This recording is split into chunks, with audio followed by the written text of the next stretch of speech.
He crossed to the two-seater and sat in the center.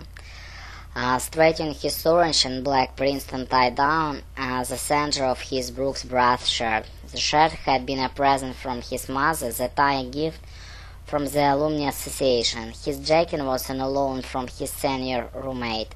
His pants were actually black sweats, but you couldn't tell from farther than 10 feet. He sat up straight as the door to the office opened behind. A real thin man, Kendrick Malcolm presumed, with wire-rimmed glasses and shock dark hair, crossed to the desk holding a manila file in his spindly hands. Kendrick's suit was tailored and expensive-looking, and his fingernails looked manicured.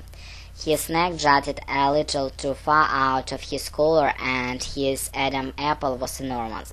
He sat in a leather chair and opened the manila folder on the desk in front of him. "Mr. Malcolm, pleasure to meet you."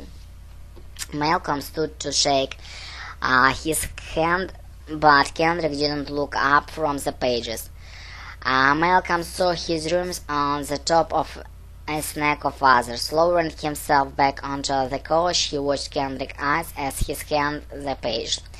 They were beady and dark behind the glasses, made darker still by heavy bags that pulled the skin above his cheeks. "A month in a pro-training camp," Kendrick said. "How does that work for you?" Malcolm shifted against the couch. It was how every interview started.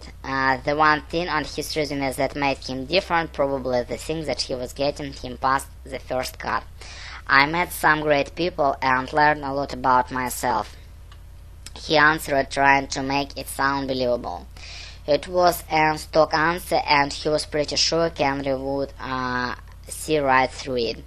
But the truth was a little less interview palatable. The experience he had been hard. He had gotten beaten every day by guys twice his size, guys who didn't like the fact that he had gone to Princeton and were set on letting him know it, on the field, in the locker room, even in the dorms where they were living. Even so, he stuck with them as long as he could. In the end, the coach had no choice but to cut him. But at least they had impressed by his resolve. "Well," Kendrick said, putting down his resume and finally looking him over, "at least we know that you can take a beating. Why do you want to work for our firm?"